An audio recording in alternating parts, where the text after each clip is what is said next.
Innal hamdalillah nahmaduhu wa nasta'inuhu wa nastaghfiruh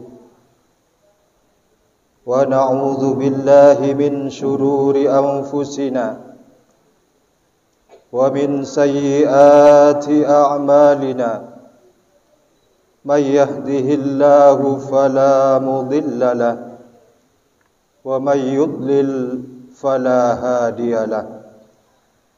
أشهد أن لا إله إلا الله وحده لا شريك له وأشهد أن سيدنا محمدا عبده ورسوله اللهم صل وسلم وبارك على سيدنا محمد وعلى آله وصحبه أجمعين.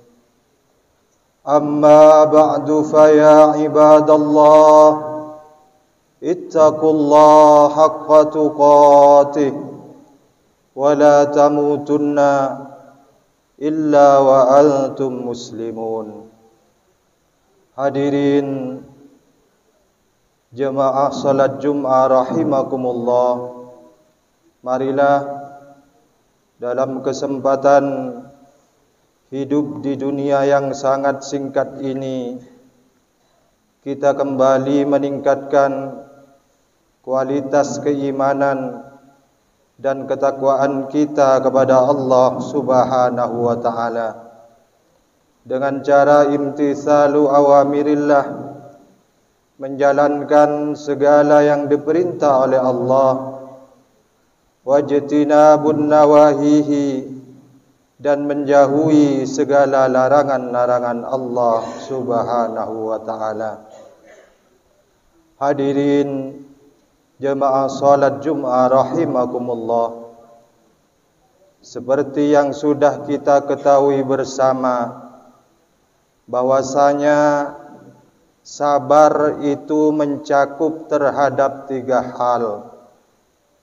Pertama, as-sabru ala adai ma aujaballah, sabar melaksanakan perkara yang diwajibkan atau yang diperintahkan oleh Allah Subhanahu wa taala.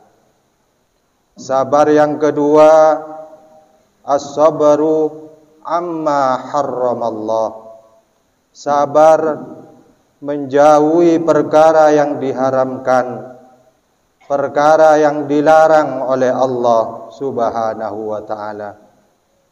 Dan yang ketiga, as-sabru ala mabtalakallahu bih, bersabar atas ujian atau musibah yang datangnya dari Allah Subhanahu wa taala.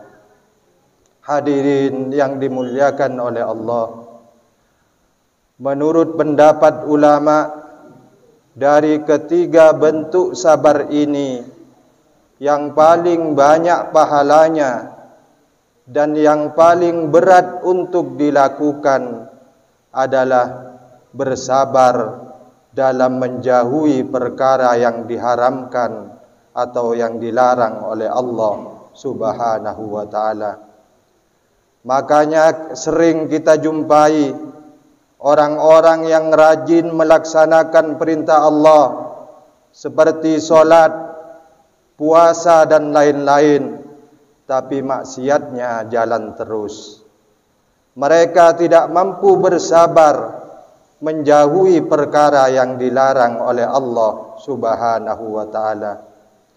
Terlebih di akhir zaman seperti sekarang ini, di mana kemungkaran, kemaksiatan sudah merajalela dan dianggap hal yang biasa.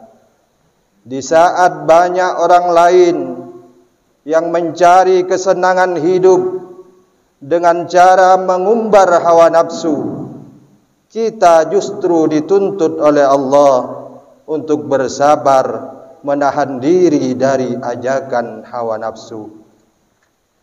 Di saat banyak orang lain yang menghalalkan segala macam cara demi menumpuk kekayaan materi, kita dituntut oleh Allah untuk bersabar mencari rezeki yang halal, meskipun hanya cukup untuk sesuap nasi. Jika kita sudah mampu menjadi pribadi yang sabar di dunia, maka kelak di akhirat kita akan mendapatkan pahala yang tak terbatas atau yang tak terhitung jumlahnya dari Allah Subhanahu wa ta'ala. Innama yuwaffas sabiruna ajrahum bighairi hisab. Hanyalah orang-orang yang sabar yang akan disempurnakan pahalanya oleh Allah tanpa batas. Dan orang-orang yang sabar akan selalu dijaga hidupnya oleh Allah, sebab Allah akan selalu menyertai di setiap langkahnya. Innallaha ma'as sabirin. Sesungguhnya Allah selalu menyertai orang-orang yang sabar.